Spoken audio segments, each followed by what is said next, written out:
An acceleration in inflation pushes rate cuts further away. The federal government is considering age limits for social media, and the boss of ASIO warns that there's a 50% chance of a terror attack over the next 12 months. Welcome to Fear and Greed, daily business news for people who make their own decisions. It's Anzac Day, Thursday, the 25th of April, 2024. I'm Michael Thompson, and good morning, Sean Aylmer. Good morning, Michael. Sean, after the show, stick around. There's an interview coming up. It's a chat that you had 2 years ago now with Dr. Brendan Nelson, who was the former federal opposition leader. And at the time of this conversation, he had just finished up as the director of the Australian War Memorial. Yeah, Anzac Day is obviously a very important day for all Australians. And we talked to Dr. Brendan Nelson about Anzac Day, what it means, about the War Memorial. It was just a great chat that it is a couple of years old, but it's as relevant today as it was then. Yeah, it certainly is. It is a really, really good conversation and a very timely one to revisit today. We still have a bit to cover, though, Sean, a very big 24 hours for the economy in particular. The main story this morning, the inflation rate accelerated to a higher than expected 1% during the March quarter, pushing out the timing of any interest rate cuts, possibly till next year. The quarterly result was up from 0.6% in the final 3 months of last year, but the full year dropped from 4.1% for 2023 to 3.6% for the 12 months to the end of March. The quarterly result demonstrates the challenge facing the Reserve Bank as it tries to manoeuvre inflation into its 2 to 3% target band. It also puts some pressure on the federal government to deliver an austere budget in a little under 3 weeks, one that won't lead to more inflation.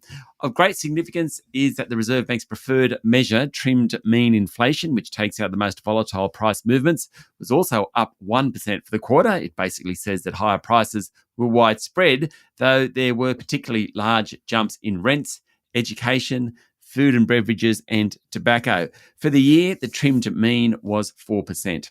Sean, there's a lot of data in all of this, and I know that economists like Stephen Koukoulas get very excited with a big kind of data release like this. But what's it mean for interest rates? I think that's what we all want to know. Yeah, any reduction in rates before September is now extremely unlikely, and even then, the Reserve Bank would need to see very, very low inflation for the June quarter and think that the economy is slowing too much before it actually does anything. I think yesterday's numbers pretty much pushes out the next rate cut to late in the year, perhaps early next year. In fact, there was a re-acceleration of inflation, so you'll actually start to hear people talking about the chance of a rate hike soon. Michael, the trend is still our friend, though, and I think it's too early to start going down that path and talking about rate hikes. Yesterday's numbers put inflation pretty much on track to meet the Reserve Bank's forecast of price rises below 3% by the middle of next year. The bottom line, the answer to your question, I think the earliest rate cut would be very late this year, more likely early next year. All right, let's take a look at local markets. I mean, obviously, when data like this comes through, the market usually reacts. What happened yesterday? Well, it was really interesting. So the S&P ASX 200 actually closed flat at 7,683 points, but it surged in the morning, slumped after the inflation figures, jumped again, then kind of rolled back to the close, which was about where it started. It's quite the roller coaster, isn't it? It is. And now it is, people are leading into Anzac Day and many people will have a 4-day weekend. So there wasn't actually a lot going on outside those CPI figures. Among the large caps, Goodman Group rose about 2%. Westpac and QBE were up 1%. Cochlear, Telstra, REA, they were probably among the worst performers of the large caps. Mind you, they were all down less than 1%. So as I said, not a lot of activity in the market yesterday. In corporate news, Perpetual booked $5.2 billion in net outflows during the March quarter. That sent its share price down a few percent. The inflation news pushed bond yields higher, with 3-year bonds rising 8 points to nearly 4%. That suggests that over the next 3 years, bond traders think the official cash rate will average about 4%. Now it's currently at 4.35%. What's interesting about that, when those rate cuts do come, bond traders at least don't think there'll be many of them. There might be 1 or 2 or 2 or 3 or 3 or 4, but we're not going to see rates down at, the official rate down at 2.5% or 3%. Also, the CPI figures yesterday helped the Aussie dollar. That pushed back above 65 US cents. And what about international markets? Crude oil's flat, gold's pretty flat, copper prices continue to rise, closing back in on 2-year highs. As I mentioned, the Aussie dollar jumped, while Bitcoin's trading just under $67,000 a unit. All right, we'll be back in a moment with the rest of the day's business news.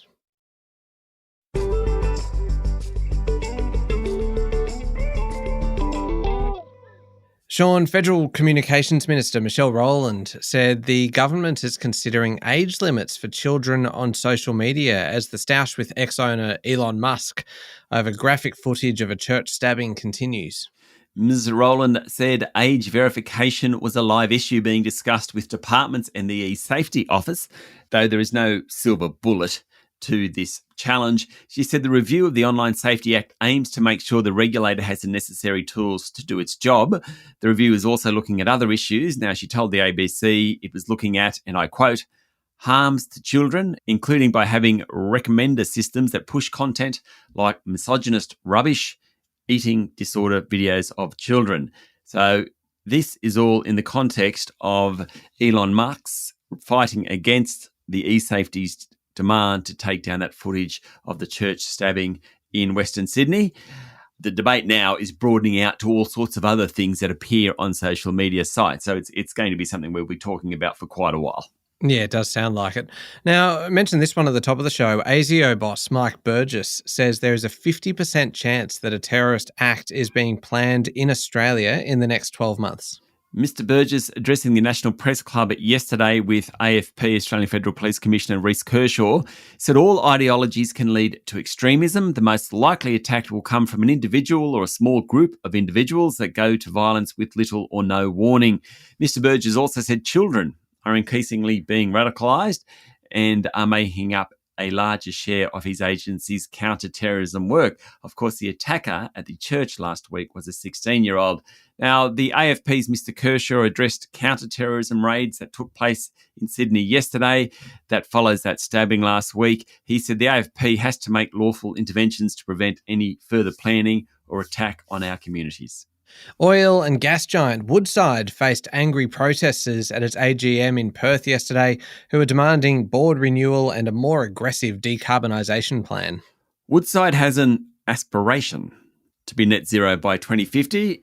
It's released an 84-page plan on how it's going to do it, but that certainly isn't enough for many shareholders, including very large shareholders who want Chief Executive Officer Meg O'Neill to come up with a more climate-friendly strategy. At the annual general meeting yesterday, the Climate Action Plan was voted down, as in it didn't receive majority shareholder support, though Chair Richard Goyder, who's also under fire for not doing more, was re-elected. Mr. Goyder and Ms. O'Neill stood by the company's defeated Climate Action Plan, promising the company could thrive through the energy transition and be part of the solution to climate change. Perhaps, but when you've just had a plan voted down, maybe it's time to junk that plan and go back to the drawing board. Maybe start again. Go for an 85-page plan now instead of 84 pages. Sean, this was one of the stories that you shared your thoughts on in yesterday's newsletter.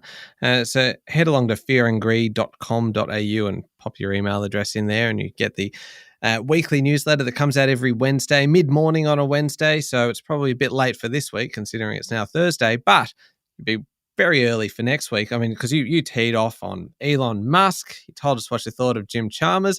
It was really, you did not hold back, did you?